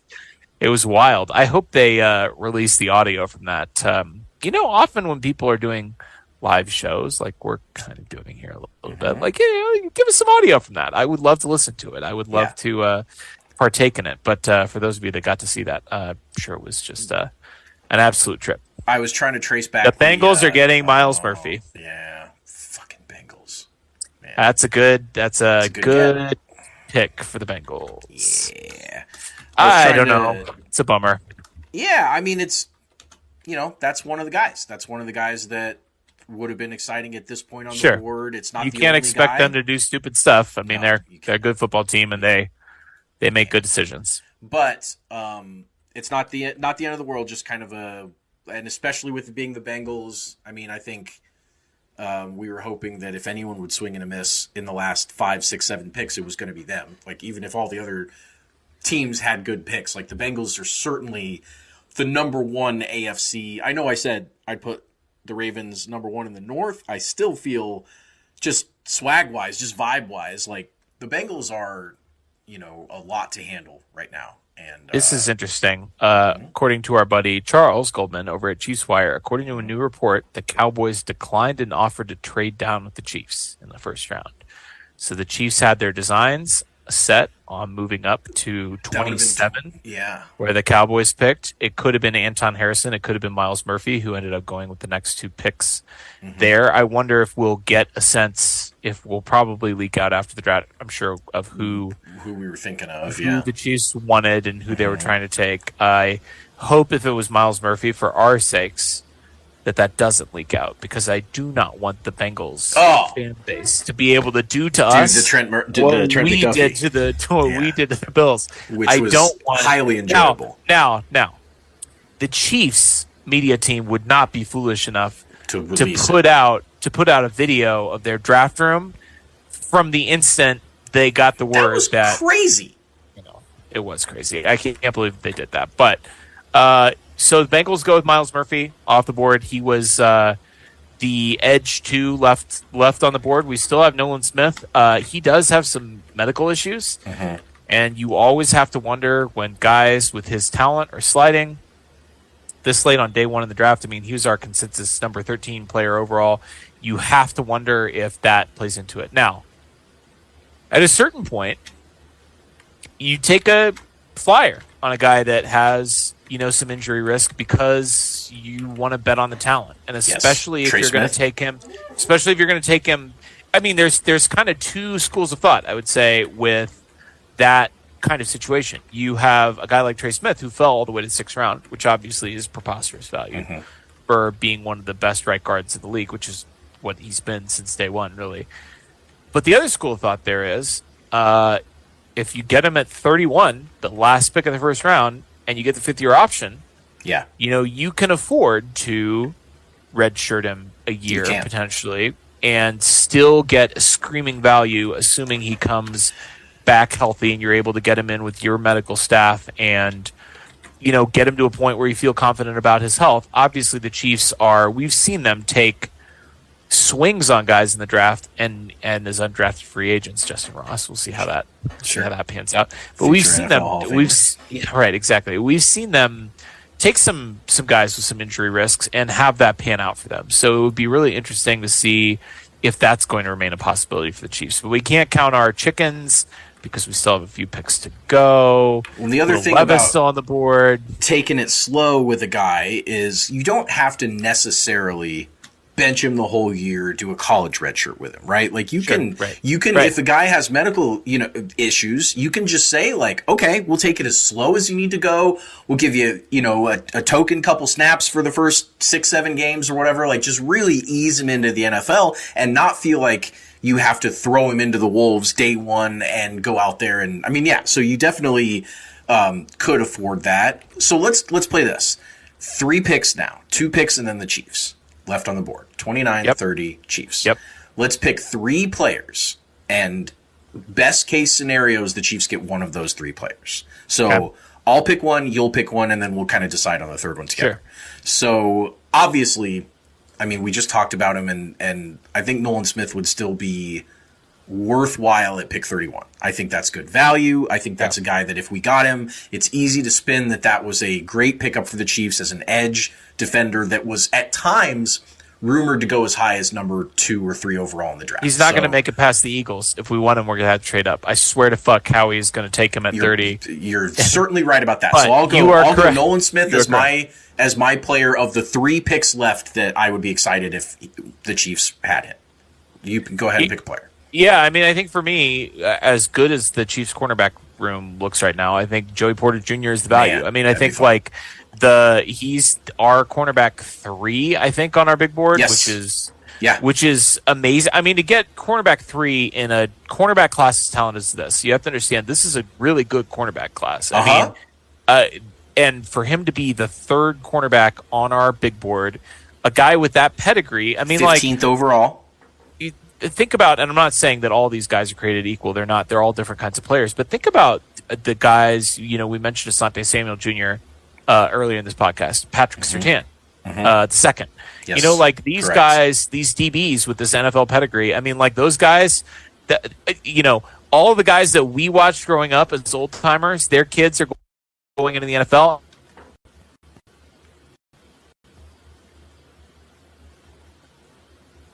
And they've been cool player, but would fill a need for the Chiefs. He's very physical. He would be. Spags would love that guy. So he would be my pick. And then, as far as consensus, I would say for us, I'll just throw a couple of names out there. Yeah. I think Michael Mayer, Brian Branch, tight end, safety, and then probably Brian Breesy, defensive tackle. None of those guys are sexy picks, but those are. You're talking about the first or second best player at each of those positions, arguably, in the draft, and you're getting them at 31. Now, the reason they're still there is because they're not necessarily premium positions. But how would you feel about FAU? Felix Anudike Uzama. If let's say Nolan Smith goes to the Eagles, and FAU's the best edge on the board, probably left. I'd love it. My dad is a huge K-State fan, and obviously it would be a ton of fun for the K-State fans there. K-State had an amazing... He grew up in Kansas City. An amazing year this year, sure. It would be fun. I guess, this is totally unfair because the Royals... Don't say that. We're having such a good time. I know, but I was thinking about... the local kid that they took a couple of years ago who committed to Nebraska as the quarterback, and I'm blanking on his name. I literally was just thinking about him yesterday. Center fielder, eye issues. Yes. Yep. Bubba Bad Starling. Swinging. Yeah, Bubba. Man. Bubba. How do you forget a name like Bubba Starling? But I forgot it. Yeah. Well, I literally, let's be honest. We're pretty checked out on the Royals right now. We're doing a live show about the NFL draft. It's forgivable that we could forget about Bubba. It's not fair, but I feel like it's tough when you're taking a local kid like that. There's just so much pressure on that kid to perform. He's obviously a really good player, but he's not necessarily Breesy, the prototypical. Say I literally bet I bet you $1 million that the Eagles are going to take Nolan Smith. $1 million. You heard it here, folks. It's literally it's going to be Nolan Smith. There's no chance they're going to get Jalen Carter and Nolan Smith, and I mean they're going to run the NFC for 1,000 years. Yeah. Right. Yeah. Right. They might not win that many Super Bowls because whoever comes out of the AFC every year is going to be a juggernaut forged in the fires of Mount Doom. But they're going to win the NFC like every year. It just is. And we've talked about this on the podcast before. Like when you are in a conference with not that much talent separating the bottom from the top, that means that none of the teams bottom out. None of them are going to go 1-16. Nope. The teams that are the worst are going to be in the AFC because they have to play the good teams in the AFC. Correct. So, just like this year when the Colts and the Texans got franchise quarterbacks in the top 4 because they were shitty last year because they had to go up against a bunch of AFC good teams. Yeah, you're right. So the Eagles are going to be sitting there in the NFC, and their biggest competition is going to be who's the second best team in the NFC after the Eagles? Cowboys, maybe.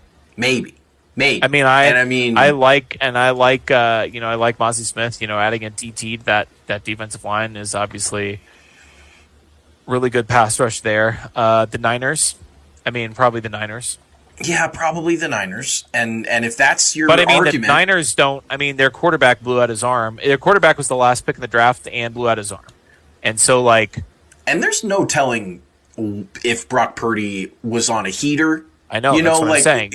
Number one, I'm not confident that he's good, and number two, he's injured. So, and it might not matter for them because they've been able to just plug in whoever the fuck to play quarterback, and for the most part, they've been completely fine. Messing around the NFC.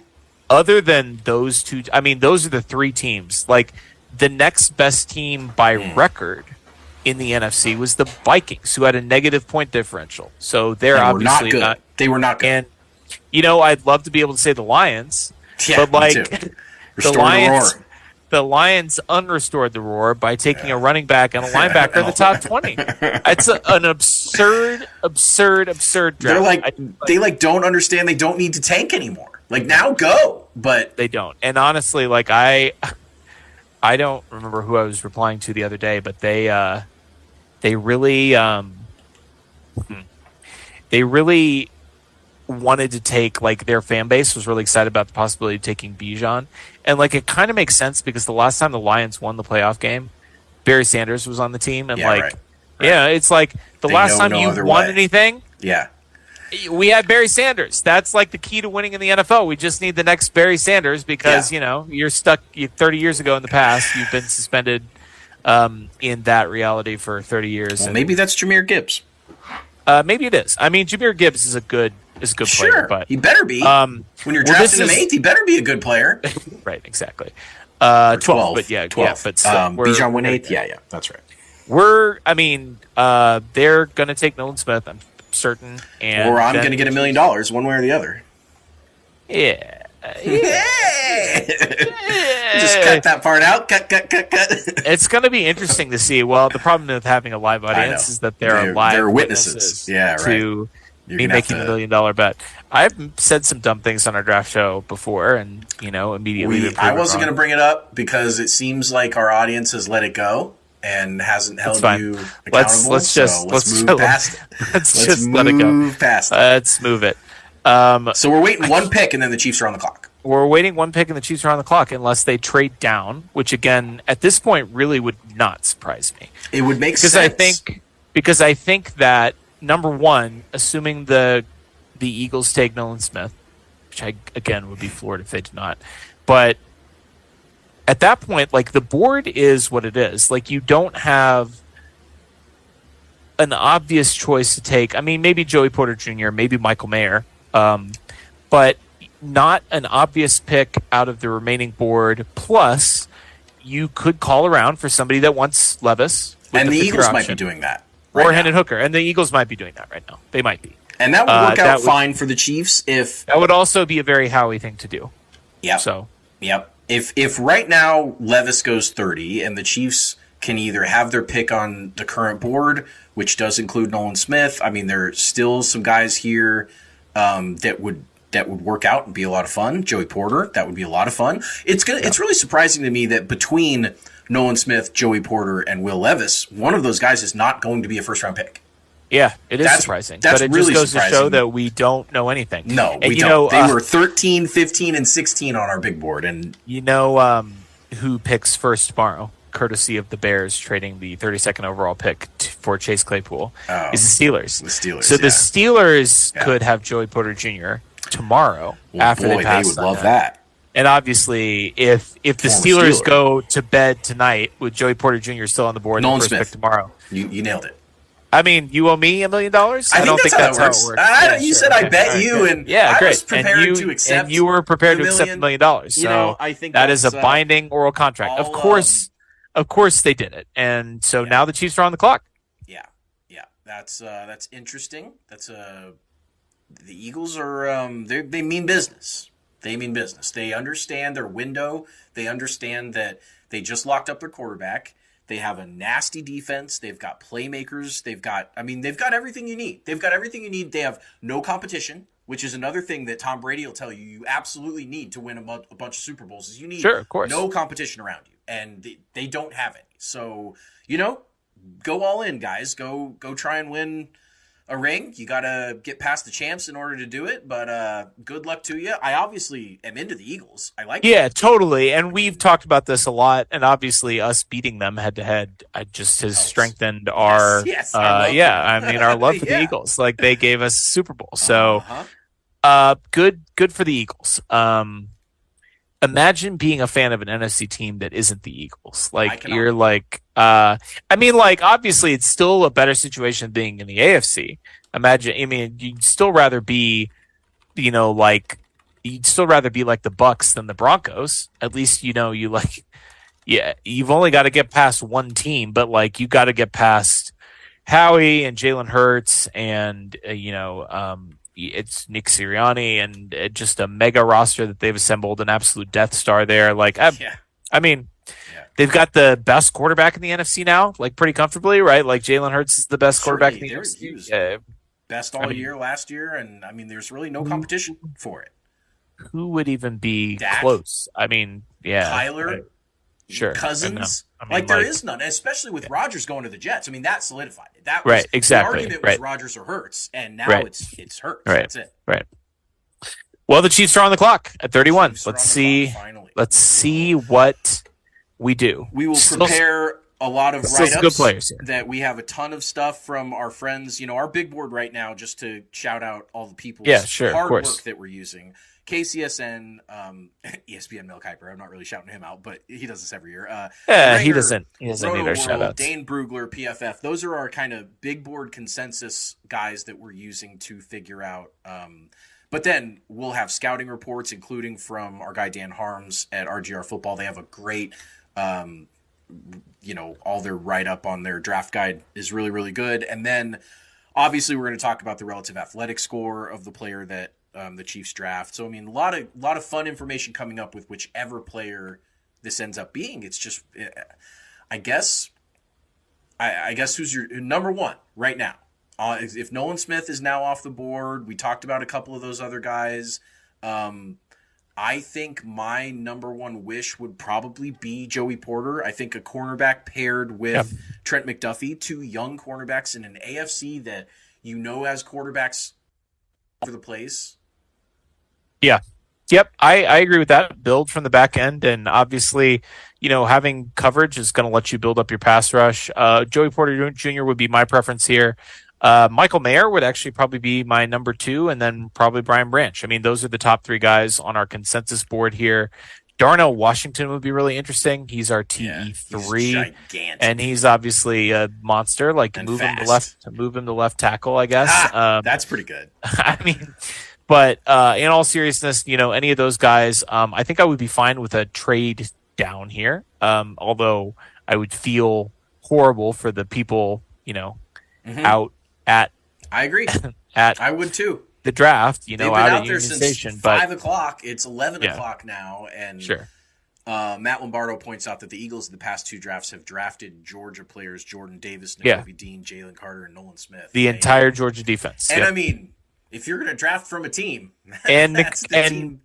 And Nakobe Dean, they took falling. I mean, Nakobe Dean was projected as a first-round pick. I think they got him in the 3rd or 4th round because he had some medical concerns and he didn't really make it onto the field. But if he's healthy, he'd be a good player. Jordan Davis fell maybe a little bit. Obviously, Jalen Carter fell and Nolan Smith fell. So they got all these guys at a significant discount from where they were projected to go. And that's how you build a good roster, man. They're a good football team. So I think Joey Porter Jr. is my preferred pick here. You're not going to get him. You're not going to get him if you don't take him here because I bet you $2 million, double or nothing, that a Joey Porter Jr. is on the board when Pittsburgh picks tomorrow at the start of the second round. There's no way that they would. Okay, who's the one you're worried about in this Keon White? Keon White still.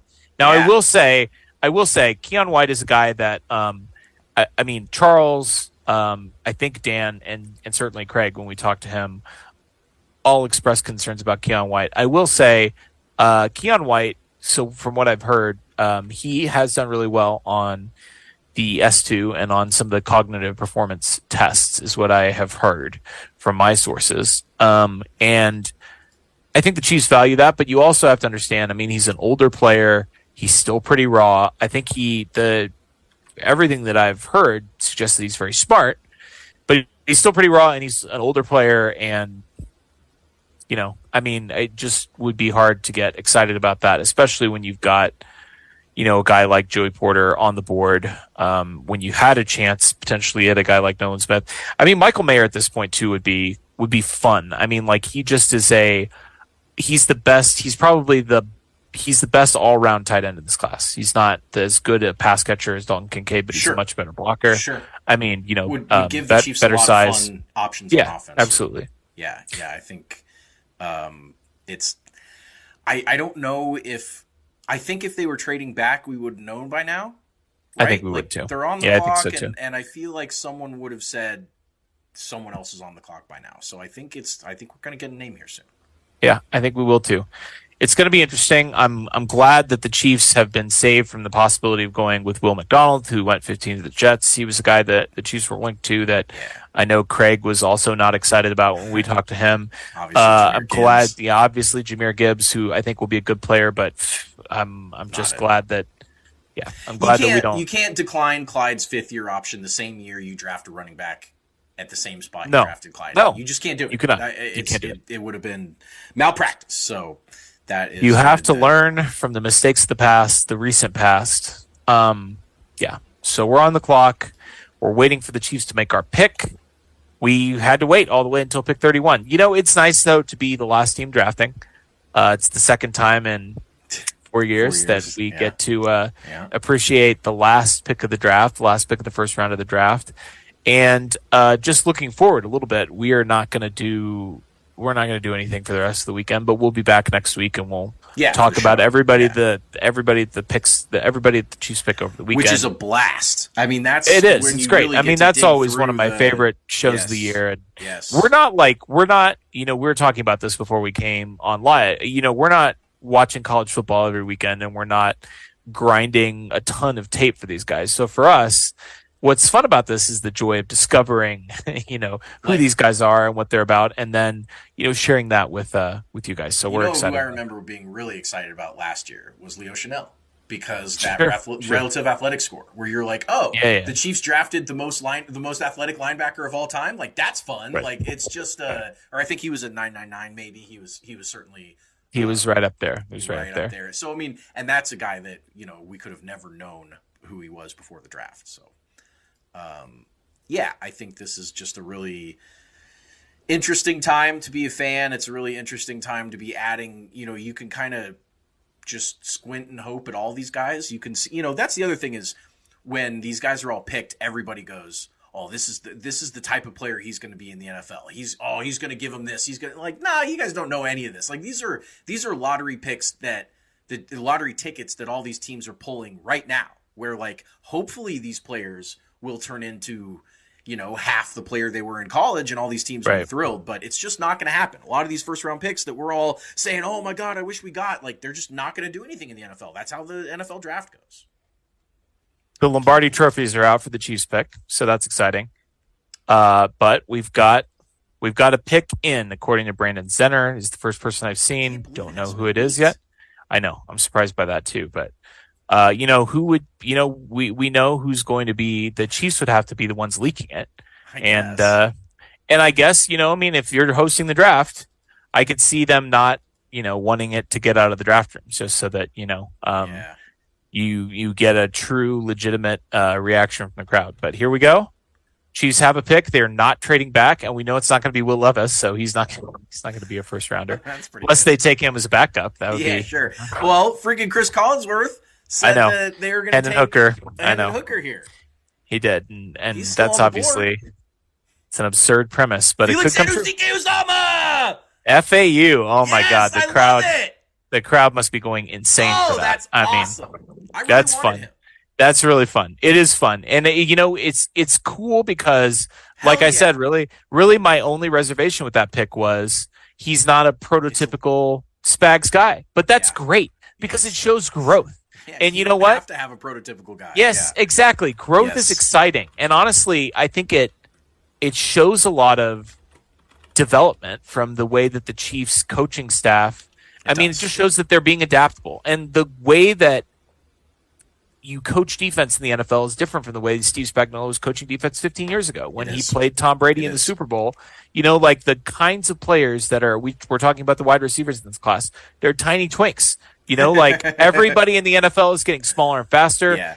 FAU is that kind of guy. This is it's fun. This is great. Let me read off our great work that everybody's done on our draft guides and all that stuff. So I'm going to start off with KCSN, our guys. He is their edge 8. They had him as, edge 8. And then background, 3-star recruit from Lee Summit High, where he earned first-team All-State as a senior. Strengths, Felix Anudike-Uzomah has an athletic build with long levers and moves with a tenacity that jumps off the screen as a rusher, and his first-step explosion is evident from any alignment, can quickly put offensive tackles into a recovery situation. He was often aligned head up over offensive tackles, which limited his ability to showcase his speed rush often, but he can use a powerful two-hand swipe and explosive dip-rip move to win on the outside corner. How he fits, Anudike-Uzomah is a super intriguing edge prospect thanks to his blend of explosion, power, and hand technique. He is effective against the run, but every team may not be fully on board with his style of run defense. The best part of his profile is that he should be able to contribute early on in the NFL, but there is still a high upside due to a limited number of true rush reps from the outside and what his ceiling might be. So that is their player comp. Melvin Ingram, team fit was medium. That was that's right. I remember the Melvin Ingram comp. And obviously, Melvin Ingram had a short but distinguished career in Kansas City as a Kansas City Chief. So, and he obviously, if the Chiefs had gotten Melvin Ingram in his prime when he was a Charger, Melvin Ingram was a great player for the Chargers for a number of years. This is a fun pick. This is really interesting. It is. Matt Miller, pre-draft analysis. Anudike-Uzomah is a tenacious edge defender who chases the quarterback and pursues the run with relentless effort. As a pass rusher, he can beat offensive tackles with speed, power, and his hands. As a run defender, he has the burst and speed to slip blocks. He also flashes the ability to stack and shed blocks. He is on the lighter side and gives up ground at times. However, his comp was Josh Sweat, also a very good player there. ESPN's ranking for Anudike-Uzomah is, just lost my spot. There he goes. Felix. They have him at also edge 7. And so KCSN was edge 8. All right. And then I just want to read The Ringer. This is a great... Yeah, lay it on me. Right up on him. Relentless, springy edge rusher with long arms and an arsenal of pass rush moves. These have all been glowing reviews so far. This is by Danny Kelly. He is a stout, burly frame with a muscled-up lower half and a long wingspan. 3-star prospect out of Lee Summit. He was a 2-year starter. Okay, same kind of background we got from KCSN. He has quick first step and as a pass rusher, which he pairs with an excellent Euro step inside counter move. He can attack the edge and dip his shoulder to flatten the pocket, ducking under blocks and move the quarterback off his spot. He stays low when he turns turns the corner without stumbling. He uses his arm length to his advantage, throws out a strong long arm at the snap, and control the rep. Why he could rise in the draft, he was a productive pass rusher with good bulk and long arms. He is an ascending playmaker who is still just 21 years old. So he also really, really likes him. And then we're going to go to, real quick, Felix Anudike-Uzomah. You know what I'm a little bit disappointed in? What's that?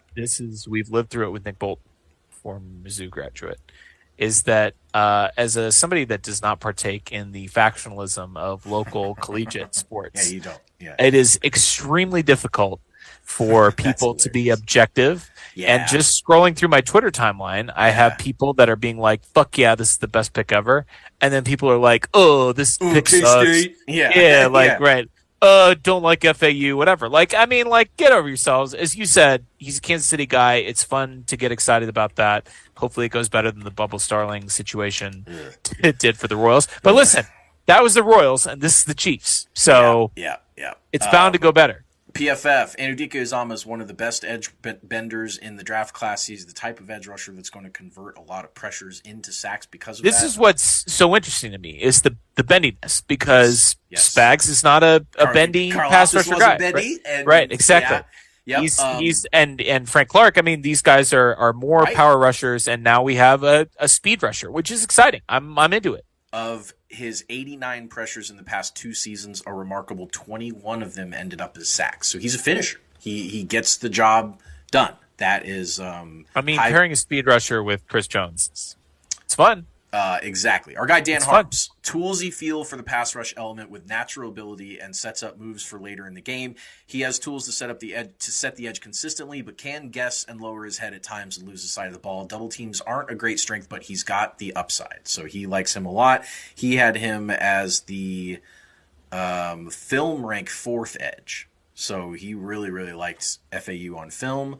Can't wait to have him on to talk about. I think of the conversation that we're going to have here about FAU and a lot of these guys is it's going to be really fun. The conversation that we need to have is how you're going to owe me $2 million after tomorrow night. When Joey Porter goes to the Steelers. Yeah, Joey Porter goes to the Steelers. Fair. Finally, relative athletic score for FAU is an 8.73, which is really good. Really good. Hand size 96th percentile. Composite explosion grade is great with a broad jump of the 93rd.8 percentile. Vertical 75.6, shuttle 81.1, 3-cone 95.7. So he is athletic, obviously. This is really exciting. I think this is a guy that, it's just so easy to get why everybody is excited about him. Once again, KCSN 27th overall, 8th for edge. ESPN 32nd overall, 7th for edge. The Ringer 34th overall, 7th for edge. It's not a reach. Like, this is where he was more or less expected to go, and it's good. It's not screaming value, obviously. If Eagles had passed on Nolan Smith, that's certainly. That's the guy that would have given you outrageous value there.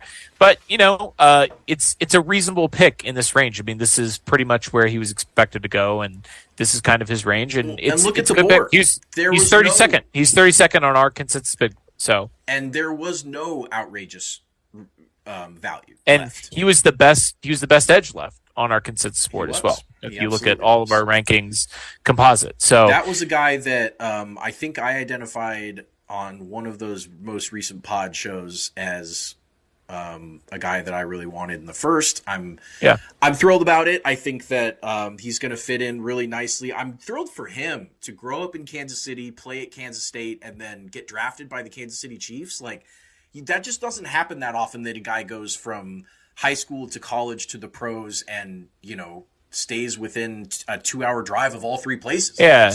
And imagine if he wins ring next year, in the next couple of years. Ring. Yeah, right. Exactly. When he wins the ring.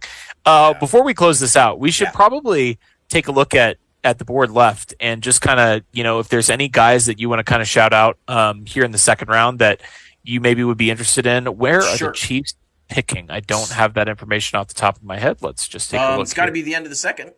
Right, it is. But let's see. We Chiefs are picking again at at 63, the last pick of the second round. Right. So, I mean, for me, I think a guy that I've had, that I've heard a lot of people are really into, and I kind of like as well, as Jonathan Mingo, the wide receiver. Yes. I don't know if he's necessarily going to go that high. He's 76 on our consensus board, but he's a guy that I've been hearing a lot of buzz about kind of coming up. Big, fast, athletic player. And I think a wide receiver would be fun. I mean, the Chiefs got an edge. We have been saying for months, like, edge, offensive tackle, wide receiver.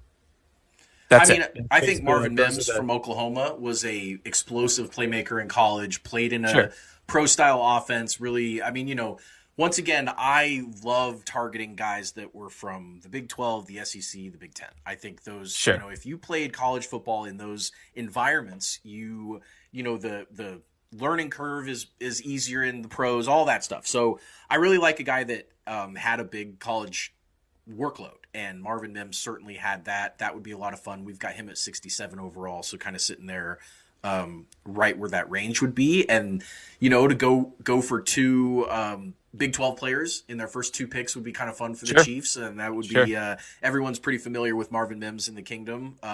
You've also got A.T. Perry and Rashee Rice and some of the guys that were from the smaller schools, Wake and SMU, that they're a little bit later in the board, so that might be like a day 2 pick, but a third-round pick. But there's still a lot of depth at some of these positions that we expected there to be depth at. I mean, there's only been one tight end off the board. Yeah, correct. No safeties. No. So, the Chiefs still have an opportunity to come back and add at those positions if they want.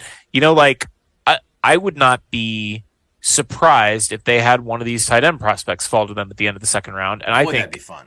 That would be a great value if they were able to get a guy like, dreaming with me a little bit, but like if Darnell Washington fell, later into the second round. And, this is where, not that Veach isn't always aggressive, but like he's moved up in the second round a number of times in his tenure as the GM. And I could certainly see him doing that again tomorrow, especially. And that's where I accidentally hit end broadcast as we were wrapping up. Whoops.